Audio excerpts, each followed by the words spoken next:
നമസ്കാരം.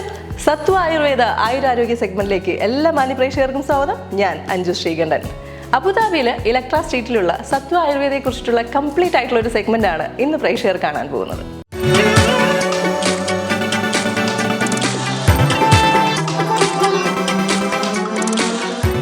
ഇന്നത്തെ സെഗ്മെന്റിൽ സത്വ ആയുർവേദയിലെ ഡോക്ടർ അൻസിജിയാണ് നമ്മളോടൊപ്പം ചെയ്യുന്നത്. ലേഡീസിന് പൊതുവായ ഒരുപാട് രോഗങ്ങൾ ഇന്നത്തെ ഈ ഒരു ക്ലൈമറ്റ് ചേഞ്ച് കൊണ്ടോ അല്ലെങ്കിൽ നമ്മുടെയൊക്കെ ഒരു ഭക്ഷണ രീതി കൊണ്ടൊക്കെ ഒത്തിരി മാറ്റങ്ങൾ വരുന്നുണ്ട്. അപ്പോൾ അതിന് സത്വ ആയുർവേദയിലുള്ള ട്രീറ്റ്മെൻറ്റുകൾ എന്തൊക്കെയാണെന്നുള്ളത് നമുക്ക് ഡോക്ടറോട് ചോദിച്ചറിയാം. നമസ്കാരം doctor, welcome to the show. അപ്പോൾ പൊതുവായിട്ട് ഇപ്പം കണ്ടുവരുന്ന രോഗങ്ങൾ എസ്പെഷ്യലി ലേഡീസിന് വരുന്നത്, അപ്പോൾ അതിനുള്ള ട്രീറ്റ്മെൻറ്റുകൾ എന്തൊക്കെയാണ് എന്നുള്ളതൊന്ന് പറയാമോ? ഇപ്പോൾ ലേഡീസിന് ഒരുപാട് ഗൈനക്കോളജിക്കൽ ഇഷ്യൂസ് വരുന്നുണ്ട്. ഇപ്പം PCOD ആണെങ്കിലും മെനറേജിയ, ഡിസ്മെനോറിയ, അതായത് പെയിൻഫുൾ മെൻസ്ട്രേഷൻ പോലെ, അപ്പോൾ അതെല്ലാം കൂടി ഇൻഫെർട്ടിലിറ്റിയിലേക്ക് ലീഡ് ചെയ്യുന്ന ഒരു രീതിയുണ്ട്. അപ്പോൾ ആക്ച്വലി അതിന് നമ്മൾ ഫസ്റ്റ് മെനാർക്ക്, അതായത് ഒരു പെൺകുട്ടിക്ക് പീരിയഡ്സ് ഫസ്റ്റ് സ്റ്റാർട്ട് ചെയ്യുന്ന ടൈം മുതൽ തന്നെ നമ്മൾ അതിനെ റെഗുലറൈസ് ചെയ്ത് കൊണ്ടുപോകണം. ആക്ച്വലി എവറി മന്ത് നമുക്ക് ബ്ലീഡിങ് ഉണ്ട് എന്ന് വിചാരിച്ച് അതൊരു ഹെൽത്തി മെൻസ്ട്രേഷൻ ആവണമെന്നില്ല. ഗൈനക്കോളജിക്കൽ ഇഷ്യൂസ് നമുക്ക് അവോയ്ഡ് ചെയ്യാൻ ആക്ച്വലി ഒരു പെൺകുട്ടിക്ക് ഫസ്റ്റ് മെൻസ്ട്രേഷൻ വരുന്ന ടൈം, അതായത് മെനാർക്ക്, ആ ടൈം മുതൽ തന്നെ നമ്മൾ അതിന് വേണ്ട കെയർ കൊടുക്കണം. ആ കെയർ കൊടുത്ത് ആ മെൻസ്ട്രേഷനെ റെഗുലറൈസ്ഡ് ആക്കണം.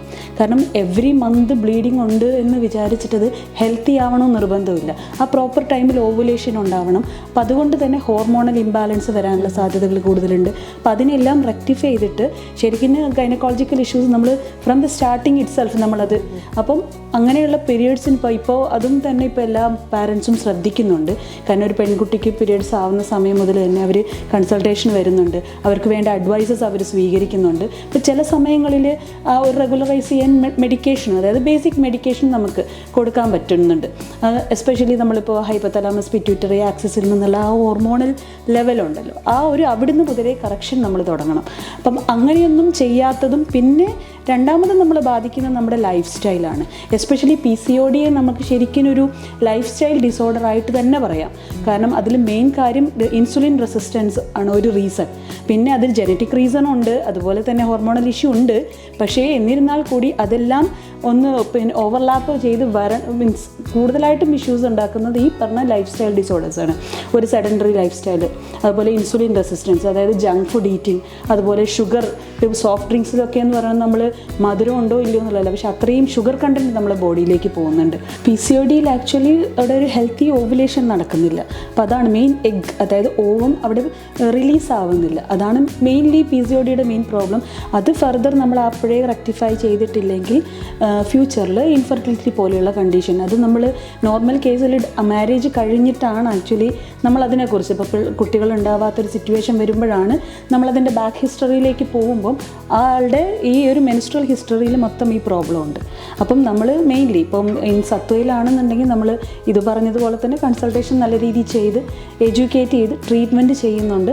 ഇത് ബേസിക്, ഇനിയിപ്പം വലിയ കുട്ടികൾക്കാണെങ്കിൽ പോലും PCODക്കാണെങ്കിലും പ്രോപ്പർ ട്രീറ്റ്മെൻറ്റ് നമ്മളിവിടെ കൊടുക്കുന്നുണ്ട്. അതും internally and external therapies also നമുക്ക് ചെയ്യണം.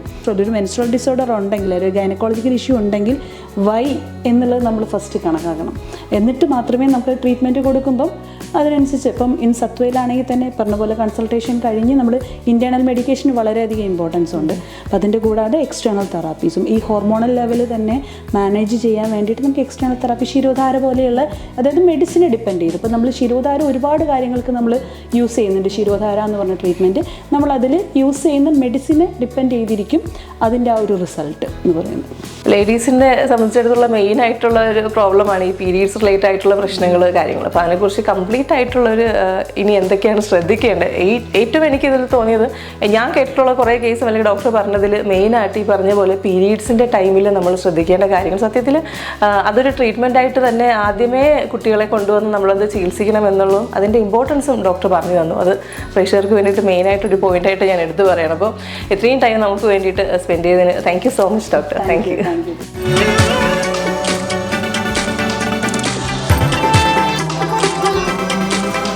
സത്വ ആയുർവേദ ആയുരാരോഗ്യത്തിലെ ഇന്നത്തെ ഒരു സെഗ്മെന്റ് എല്ലാ പ്രേക്ഷകർക്കും ഇഷ്ടമായി എന്ന് തന്നെ കരുതുന്നു. മറ്റൊരു സെഗ്മെന്റ് നമുക്ക് വീണ്ടും കണ്ടുമുട്ടാം. അതുവരേക്കും ഗുഡ് ബൈ.